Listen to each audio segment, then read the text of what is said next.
Hello students, my name is Aditi Yadav और ये classes आपको 9th 11th स्टैंडर्ड और आपके नीड्स के लिए भी काफ़ी ज़्यादा यूज़फुल लगेंगी।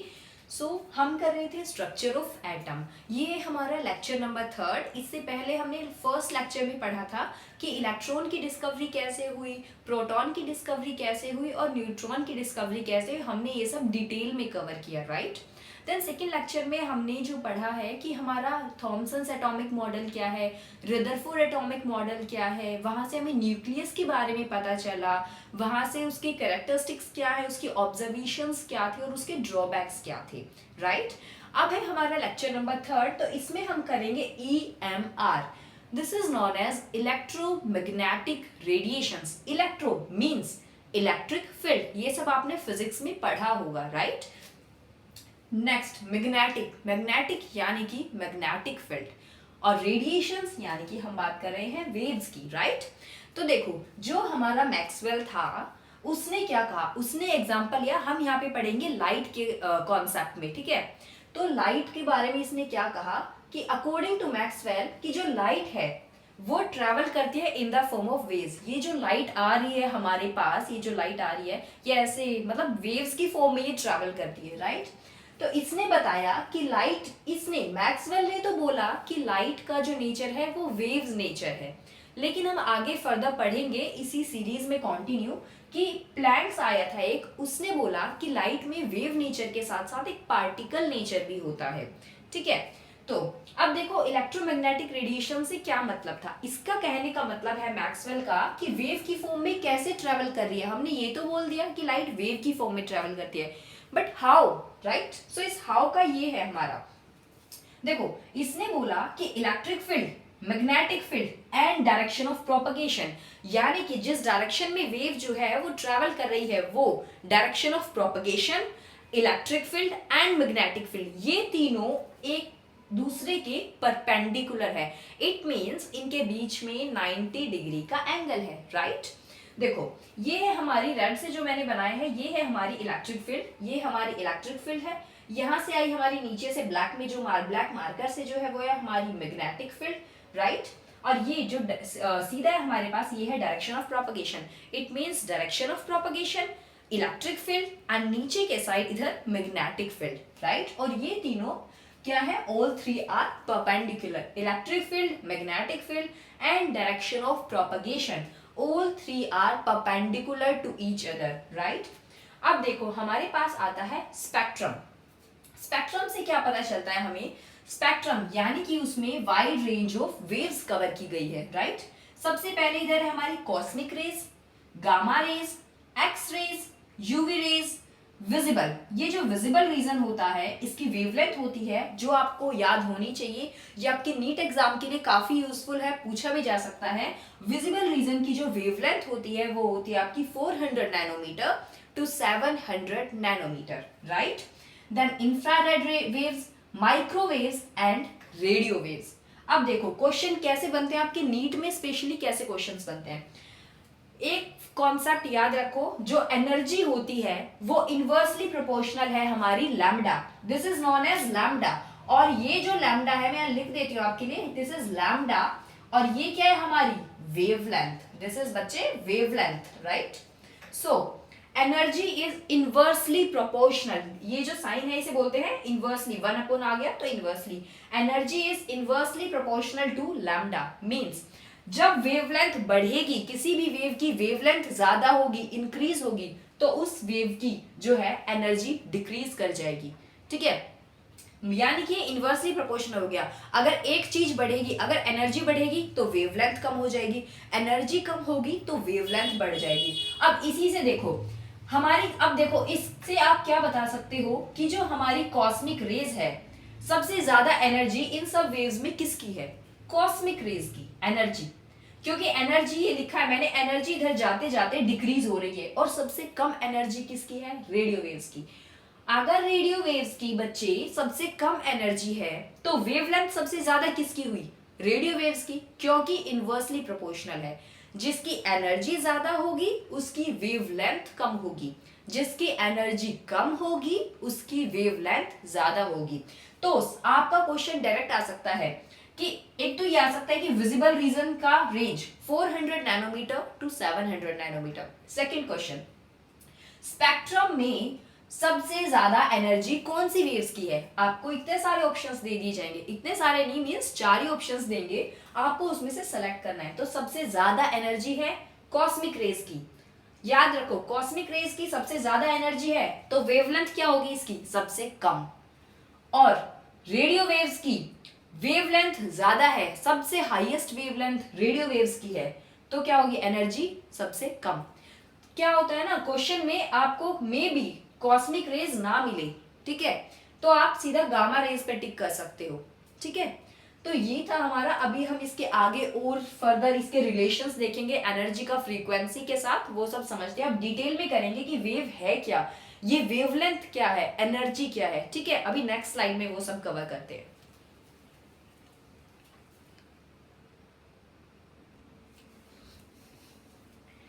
तो देखो वेव क्या होती है। वेव में ये जो ऊपर, दिस इज वेव, ठीक है, ये जो ऊपर है ये हमारा क्रस्ट, इसे बोलते हैं क्रस्ट। ये जो नीचे है, नीचे वाला पोर्शन वेव का, इसे बोलते हैं ट्रफ, ठीक है, क्रस्ट ट्रफ।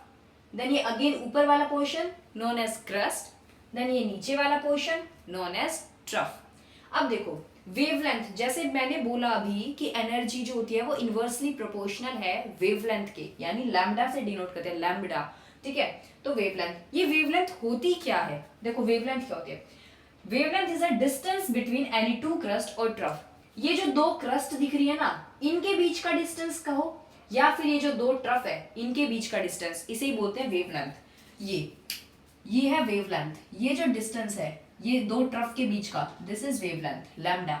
ये जो दो क्रस्ट के बीच का डिस्टेंस है, this is known as lambda, ये है वेवलेंथ, दिस इज वेवलेंथ, ठीक है। अब वेवलेंथ की एसआई यूनिट क्या होती है? मीटर। वेवलेंथ की एसआई यूनिट है बच्चे मीटर। अगर हमें जरूरी नहीं कि क्वेश्चन सॉल्व करते वक्त आपको सिर्फ मीटर ही गिवन हो, आपको मेनली दिया होगा एंगस्ट्रॉम, ये 4 यूनिट्स, एंगस्ट्रॉम, नैनोमीटर, पिकोमीटर, फेम्टोमीटर। फेम्टोमीटर कभी कभार आता है, मेनली एंगस्ट्रॉम, नैनोमीटर और पिकोमीटर आता है। तो आपको ये याद होना चाहिए कि आप कैसे इन्हें कन्वर्ट करोगे मीटर में।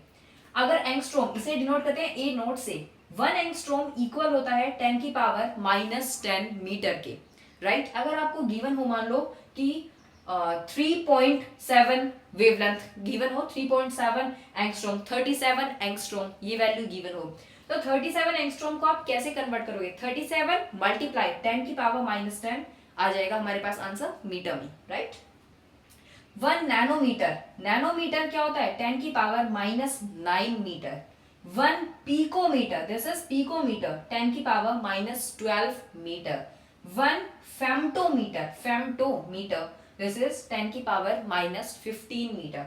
तो वेवलेंथ क्या हुई? दो क्रस्ट के बीच का डिस्टेंस या फिर दो ट्रफ के बीच का डिस्टेंस। एसआई यूनिट क्या हुई? मीटर, ठीक है। अब देखो फ्रीक्वेंसी क्या होती है? फ्रीक्वेंसी क्या होती है? फ्रीक्वेंसी होती है number of waves passing through a point पर सेकेंड। यानी कि अगर मैंने कंसीडर कर लिया ये पॉइंट, इस पर्टिकुलर पॉइंट से नंबर ऑफ एक सेकंड में कितनी वेव्स पास कर रही है, फ्रीक्वेंसी क्या है? किसी भी, ये पॉइंट नहीं, जरूरी नहीं, हो सकता है ये पॉइंट हो सकता है ये पॉइंट हो सकता है ये पॉइंट हो। मतलब कहने का है कि किसी भी पॉइंट से, किसी एक पर्टिकुलर पॉइंट से नंबर ऑफ वेव्स एक सेकंड में कितनी नंबर ऑफ वेव्स पास कर रही हैं, एक सेकंड में कितनी नंबर ऑफ वेव्स एक पर्टिकुलर पॉइंट से पास कर रही है। जैसे कि मान लो आपके आसपास कोई चौक वगैरह होगा, ठीक है, जैसे एग्जांपल ले लेते हैं हम, मेनली होता है राजीव चौक, ठीक है।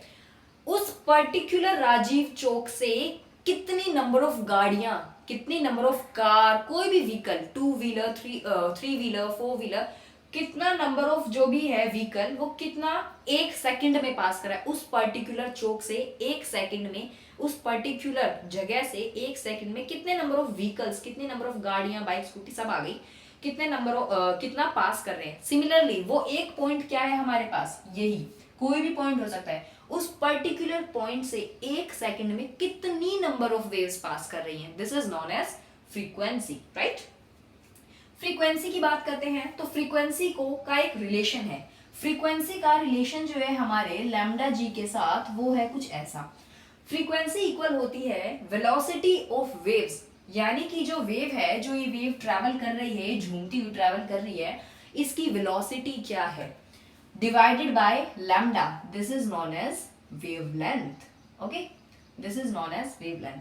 और जब हम बात कर रहे हैं इलेक्ट्रोमैग्नेटिक रेडिएशंस की, तो जब हम बात करेंगे वैक्यूम की, वैक्यूम में इलेक्ट्रोमैग्नेटिक रेडिएशंस जो हैं वो ट्रैवल करती हैं स्पीड ऑफ लाइट से, यानी कि जो वेलोसिटी ऑफ वेव्स हो जाएगी यहाँ ईएमआर, इलेक्ट्रोमैग्नेटिक रेडिएशंस के लिए अगर हम वैक्यूम में बात करेंगे तो हमारे पास हो जाएगी वेलोसिटी ऑफ वेव्स कितनी होगी, स्पीड ऑफ लाइट। तो यहाँ आ जाएगा हमारे पास फ्रीक्वेंसी, इसे बोलते हैं mu, this is known as frequency equals to speed of light divided by wavelength. और स्पीड ऑफ लाइट कितनी होती है ये जरूर जरूर जरूर याद रखना, क्योंकि ऑब्वियसली बात है कि कोई भी आंसर आप निकालोगे तो डायरेक्टली आंसर नहीं गिवन होगा, आपको डायरेक्टली वैल्यूज नहीं होंगी, तो ये तो नॉर्मल सी बात है, पता होना चाहिए। स्पीड ऑफ लाइट होती है 3 × 10⁸ मीटर पर सेकेंड। हम बात कर रहे हैं मीटर पर सेकेंड, राइट। तो इस फ्रीक्वेंसी की यूनिट क्या होती है, पर सेकेंड, सेकेंड इनवर्स -1 लिखा है यानी कि पर सेकेंड। और हर्ट्ज, ये इसकी स्पेलिंग है, ठीक है, हर्ट्ज HZ से इसे डिनोट करते हैं, ये है इसकी SI यूनिट। तो अगर आपको जरूरी नहीं कि डायरेक्टली फ्रीक्वेंसी गिवन हो हर्ट्ज में या पर सेकंड में, नहीं, आपको गिवन हो सकती है किलो हर्ट्ज में। तो 1 किलो हर्ट्ज होता है 10³ हर्ट्ज के।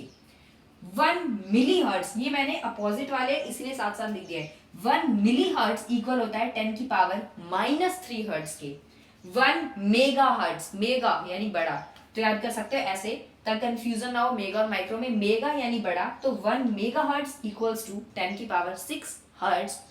1 माइक्रो यानी माइक्रो छोटा, 1 micro hertz equals to 10⁻⁻6 hertz, ठीक है। तो वेवलेंथ हो गया हमारा, फ्रीक्वेंसी हो गई, अभी एक रहता है हमारा वेव नंबर, वो भी करते हैं। ओके,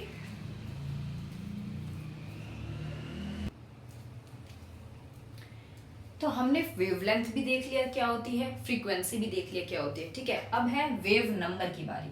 तो वेव नंबर को जैसे हमने फ्रीक्वेंसी को म्यू से डिनोट किया था, उसके ऊपर एक ऐसे लगा दो, ठीक है, ऐसा डैश सा लगा दो, this is known as wave number.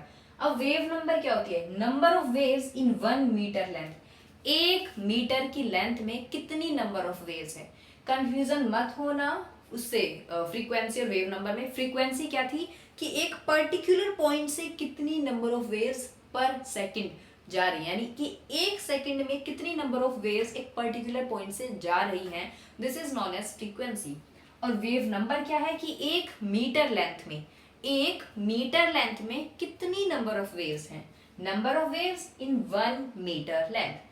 और इसे हम बोल सकते हैं रेसिप्रोकल ऑफ वेवलेंथ। वेवलेंथ को क्या कहते हैं, उल्टा कर दो, this is known as wave number. जैसे कि यहाँ पे हमारे पास वेव नंबर क्या है, किसके इक्वल है, 1/λ की, राइट, 1/λ की, यानी कि अगर वेवलेंथ हमारी इंक्रीज करेगी तो हमारा वेव नंबर कम हो जाएगा, डिक्रीज कर जाएगा। वेव नंबर इंक्रीज किया तो वेवलेंथ डिक्रीज कर जाएगी, राइट। देखो तो SI यूनिट क्या है, वेव, देखो वेवलेंथ की SI यूनिट क्या थी, मीटर। अब वेव नंबर क्या है, रेसिप्रोकल है वेवलेंथ का, तो 1/मीटर यानी कि मीटर इनवर्स जो है हमारी वो वेव नंबर की SI यूनिट आ जाएगी। तो ये सब था हमारा, मैक्सवेल ने जो बोला था कि लाइट, हमने मेनली लाइट को लिया है, यानी कि हम बात करें इलेक्ट्रोमैग्नेटिक रेडिएशंस की, लेकिन हम पढ़ेंगे अपने सिलेबस में सिर्फ लाइट के कॉन्टेक्स्ट में। तो लाइट में क्या था हमारा कि यहाँ पे बोला था मैक्सवेल ने, लाइट ऐसे वेव की फॉर्म में ट्रैवल कर रही है, ठीक है, जिसमें electric field, magnetic field and direction of propagation, यानी जिस डायरेक्शन में वो प्रोपगेट कर रही है वो तीनों, all 3 are perpendicular to each other, ठीक है। देन उसके बाद हमने पढ़ा फ्रीक्वेंसी क्या होती है, वेवलेंथ क्या होती है, वेव नंबर क्या होता है, क्रस्ट क्या होता है, ट्रफ क्या होता है। अब बात आती है हमारे प्लैंक्स की। मैक्सवेल ने कहा था कि लाइट के अंदर वेव नेचर है, प्लैंक्स ने कहा कि लाइट के अंदर वेव नेचर के साथ साथ एक पार्टिकल नेचर भी है, ठीक है। देखो पार्टिकल नेचर ऑफ लाइट किसने बताया था, प्लैंक्स ने। अकॉर्डिंग टू प्लैंक, कि प्लैंक ने क्या बताया कि जो लाइट एनर्जी है ना वो ट्रांसमिट करती है in the form of small packets called quanta. देखो जैसे कि आप मुझे, और ये जो होता है हमारे पास, ये जो क्वांटा होते हैं ये कॉन्टिन्यूअसली नहीं आ रहे हैं। अब आपको ऐसे लाइट की तरफ देखो, जैसे मैं देख रही हूँ ऊपर, लाइट की तरफ देखो, ऐसा लग रहा है कि डायरेक्टली सीधी आ रही है, इसमें कोई वो नहीं है। अगर इसको ध्यान से देखेंगे तो स्मॉल स्मॉल पैकेट्स मिलेंगे, लेकिन वो पैकेट्स ये नहीं है, रेगुलर नहीं है, वो पैकेट्स कांस्टेंट नहीं है, यूनिफॉर्म नहीं है, वो इररेगुलर पैकेट्स है। जैसे कि मान लो आपके पास जैसे मशीन गन है, ठीक है, मशीन गन से जब ऐसे धड़ धड़ धड़ धड़ धड़ धड़ ऐसे करके गोलियां निकलेंगी, शॉट्स लगाए जाएंगे, तो आपको ऐसा लगेगा, मतलब बिल्कुल उसके पास से ऐसा लगेगा आपको कि बस एक साथ जा रही हैं वो, मतलब इकट्ठे ही जा रही हैं, वो यूनिफॉर्म है, रेगुलर है। लेकिन ऐसा नहीं है, वो डिसकॉन्टिन्यूअस है, कॉन्टिन्यूअस नहीं है। वो इतना स्पीड इतना होता है उसका कि वो कॉन्टिन्यूअस दिखता है, बट वो डिसकॉन्टिन्यूअस होता है। यानी कि जो लाइट आ रही है, हमारी पार्टिकल की बात कर रहे हैं हम, पार्टिकल नेचर में, तो जो हमारे पास लाइट आ रही है वो स्मॉल स्मॉल पैकेट्स की फॉर्म में आ रही है, और उन पैकेट्स को हमने बोला है क्वांटा। और वो जो पैकेट्स हैं बच्चे, वो कॉन्टिन्यूअस नहीं है, वो डिसकॉन्टिन्यूअस है। जैसे कि मशीन गन से जब शूट होता है तो ऐसे लगता है कि वो कॉन्टिन्यूअसली गोली आ रही है। यानी कि मान लो कि अगर किसी कोई गन से 800 गोलियां निकल रही है पर सेकंड, तो आपको ऐसा लगेगा कि एकदम से कॉन्टिन्यूअस लगेगा, लेकिन एक्चुअल में तो नहीं है ना, वो एक के बाद एक के बाद एक के बाद एक के बाद एक के बाद ऐसा हो रहा है, यानी कि वो डिसकॉन्टिन्यूअस है। ठीक है, अब देखो कंफ्यूजन क्या होती है बच्चों को कि क्वांटा और फोटोन में। ठीक है, कहीं पे बच्चे बोलेंगे कि हमें तो फोटोन पढ़ाया है, तो क्वांटा और फोटोन में कोई डिफरेंस है या नहीं है। तो देखो EMR यानी कि इलेक्ट्रोमैग्नेटिक रेडिएशन, जब हमने EMR पढ़ा था मैक्सवेल वाले में, तब हम लाइट की भी बात कर रहे थे, और हमने स्पेक्ट्रम पढ़ा तो हमने वहां वेव्स की भी बात की, राइट। जब हम बोलेंगे इलेक्ट्रोमैग्नेटिक रेडिएशन में, जब हम रेज यानी कि वेव्स को कंसीडर करेंगे, X ray, UV ray, cosmic ray, gamma ray, radio waves, microwaves, infrared, इन सबको जब हम कंसीडर करेंगे तो हम इनके पार्टिकल नेचर को बोलेंगे कि लाइट की जो एनर्जी आ रही है वो in the form of small packets. तब इन पैकेट्स को, जब हम रेज की बात करेंगे तब इन्हीं स्मॉल पैकेट्स को हम बोलेंगे क्वांटा।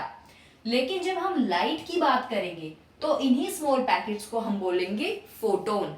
सिर्फ इसमें यही डिफरेंस है कि अगर मैं बात करूंगी रेज की, एक्सरे, यूवी रे यानी कि स्पेक्ट्रम वाली रेज की, तो हम बोलेंगे क्वांटा, उन स्मॉल पैकेट्स ऑफ एनर्जी को बोलेंगे हम क्वांटा। अगर हम लाइट की बात करेंगे तो हम बोलेंगे फोटोन। ओके, देखो अब इसकी कैरेक्टरिस्टिक्स क्या थी। कैरेक्टरिस्टिक्स थी इसकी कि जो लाइट होती है हमारी, वो ट्रैवल, ये जो इलेक्ट्रोमैग्नेटिक रेडिएशंस हैं ये ट्रैवल करती हैं with the speed of light.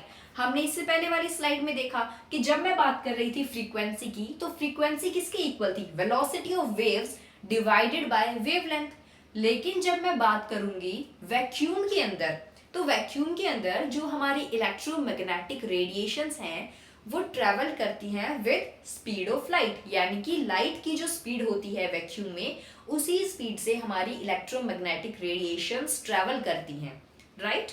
तो स्पीड ऑफ लाइट कितनी होती है बच्चे, हमने देखा था 3 × 10⁸ मीटर पर सेकेंड।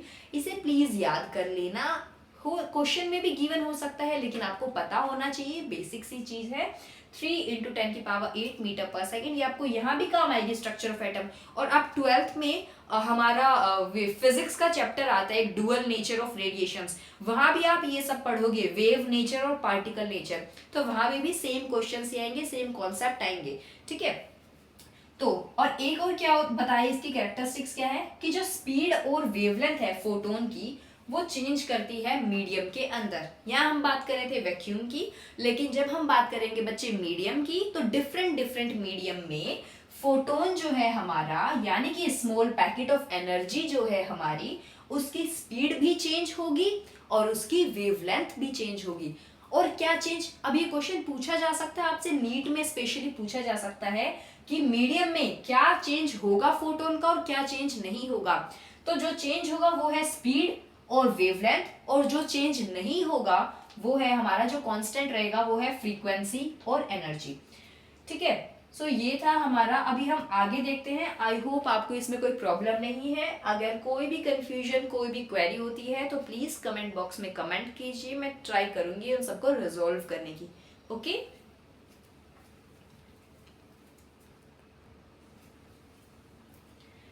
तो देखो हमने पढ़ा अभी कि प्लैंक्स के बारे में, ठीक है। प्लैंक ने बोला क्या कि जो लाइट होती है या जो रेज होती हैं वो हमारी कैसे ट्रैवल करती हैं, पार्टिकल की फॉर्म में।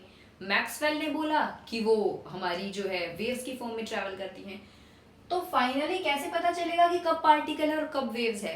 एक बात सिंपल सी याद रखो, जब एक फोटोन ट्रैवल करता है, जब वो ट्रैवल कर रहा है यानी कि वो सिर्फ ट्रैवल कर रहा है, तब वो जाएगा एक वेव नेचर में, वेव की फॉर्म में ट्रैवल करेगा।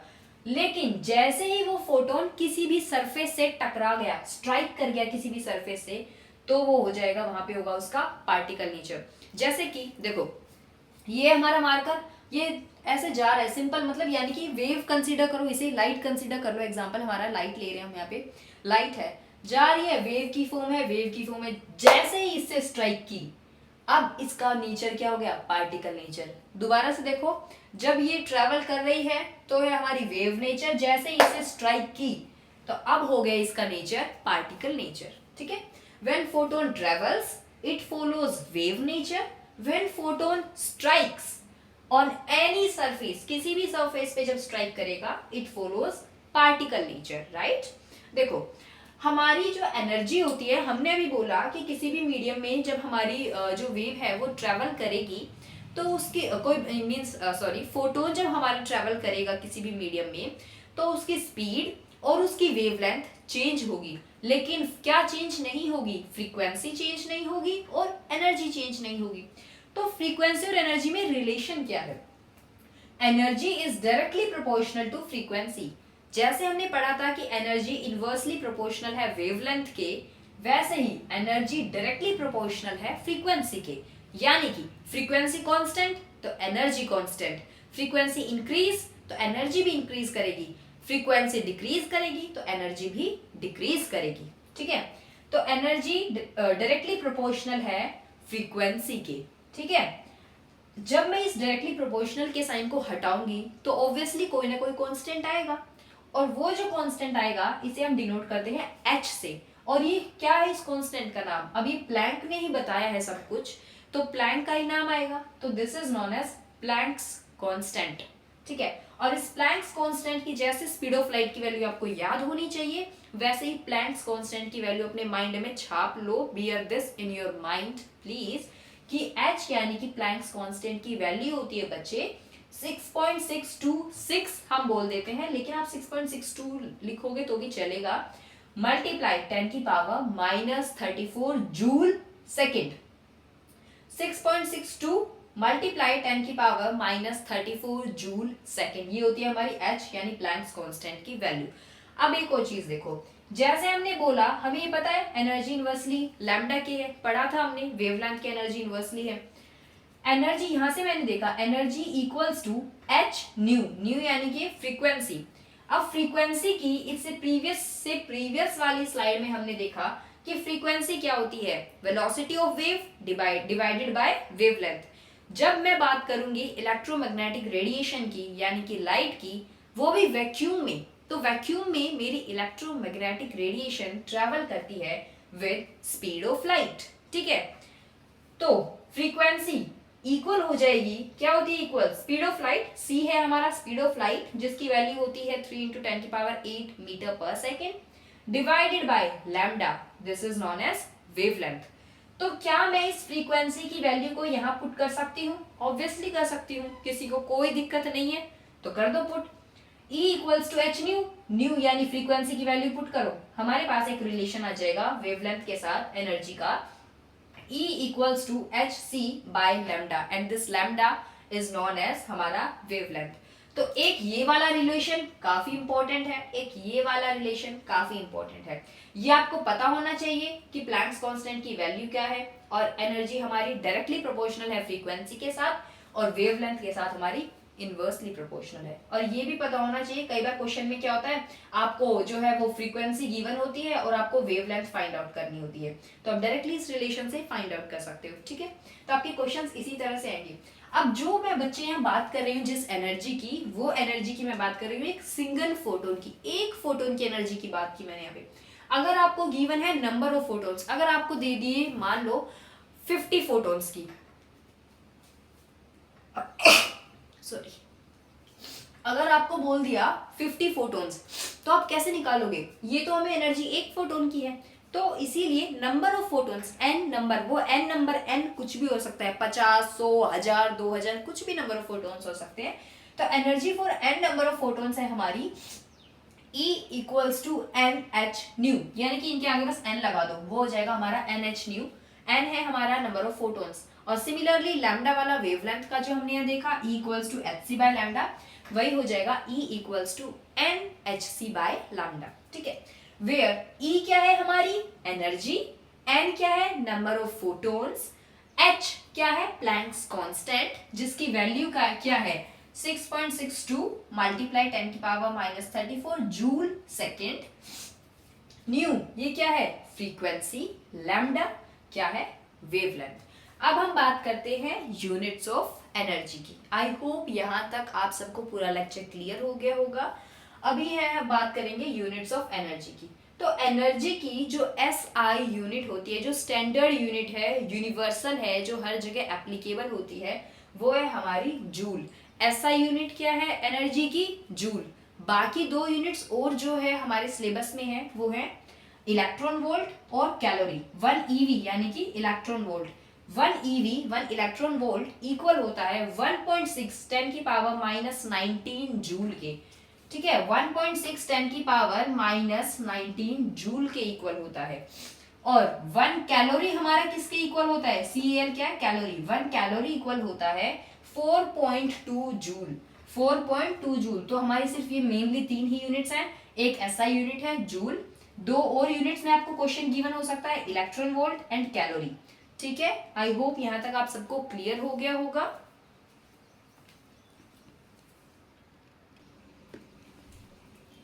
देखो अभी तक हमने जो रिलेशंस पढ़े हैं वो क्या है?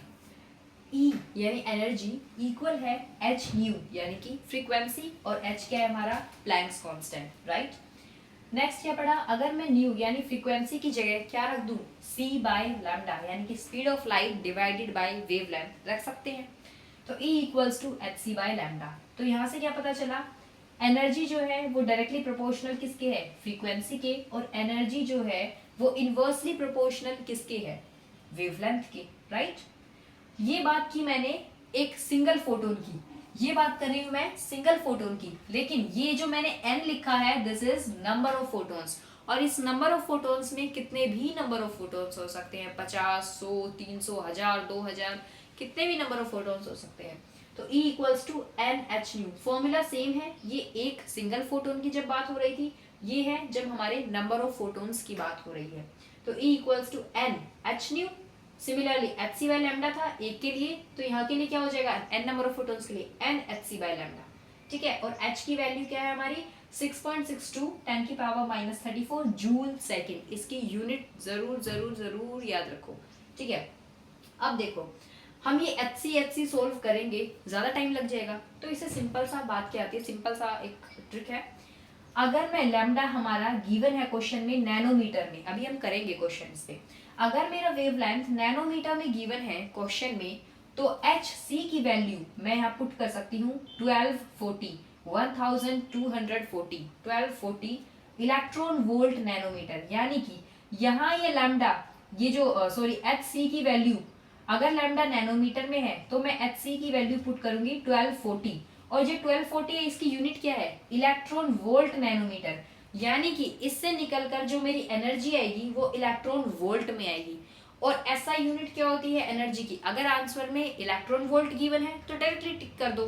ठीक है, लेकिन अगर क्वेश्चन में पूछा है आपसे जूल के अंदर, तो जूल के अंदर क्या करोगे आप?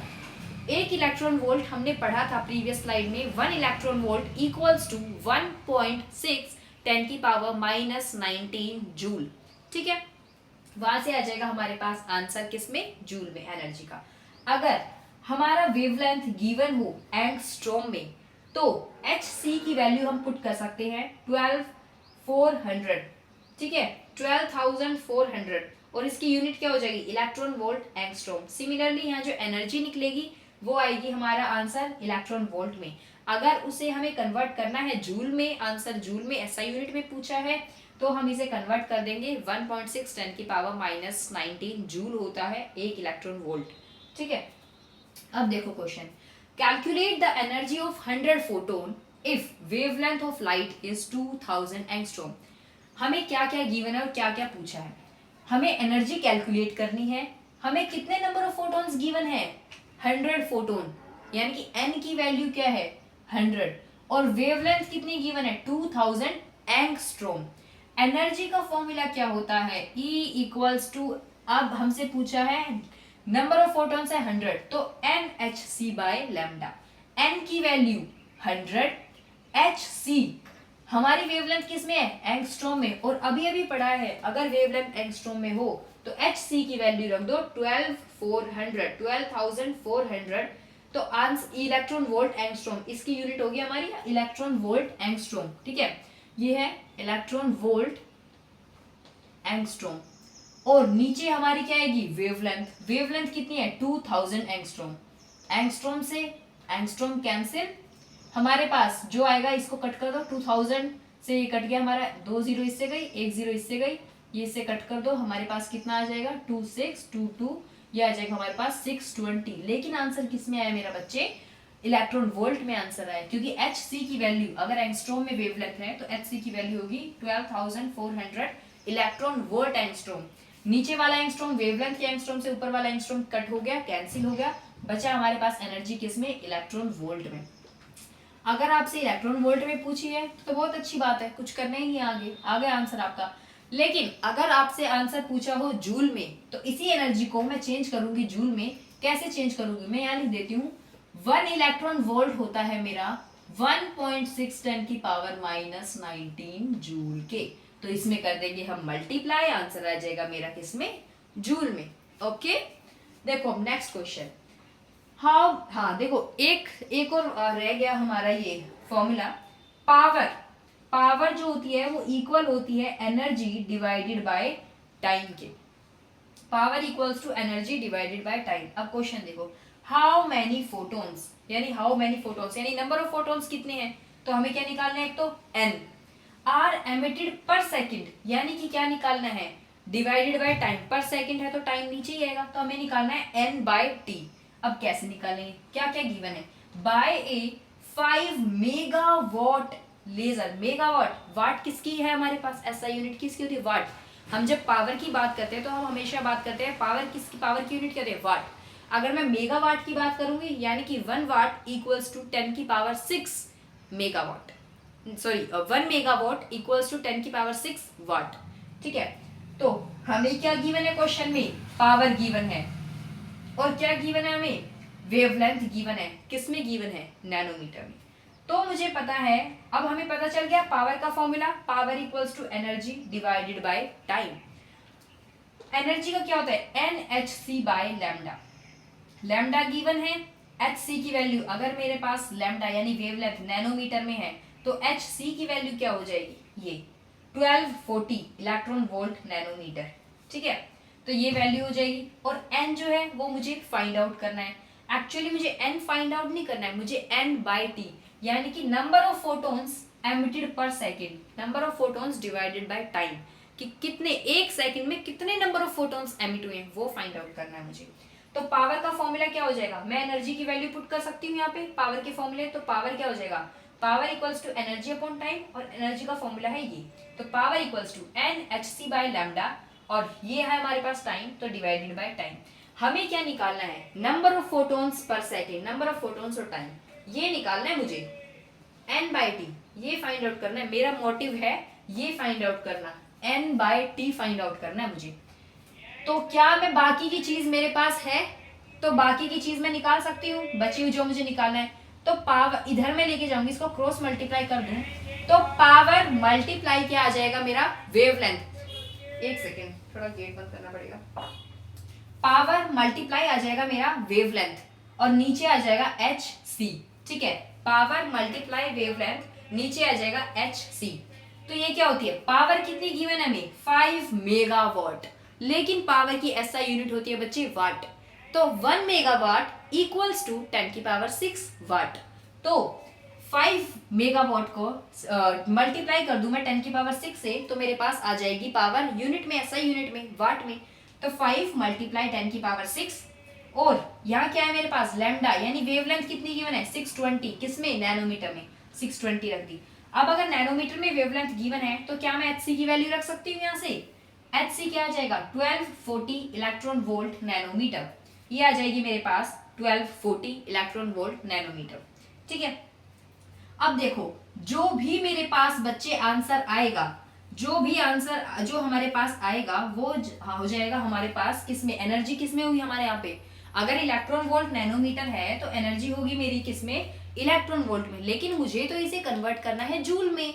ठीक है, मुझे तो इसे कन्वर्ट करना है जूल में, तो कैसे करेंगे, ये जो है हमारी 5 मल्टीप्लाई 10⁶ मेगावाट मल्टीप्लाई 620, इसको मैं, और नीचे हमारा 1240, इसको मैं ऊपर वाले को यहाँ पे मल्टीप्लाई कर दूं, इलेक्ट्रॉन वोल्ट को जब मैं जूल में कन्वर्ट करूंगी तो किससे मल्टीप्लाई करूंगी, 1.6 10⁻19 जूल।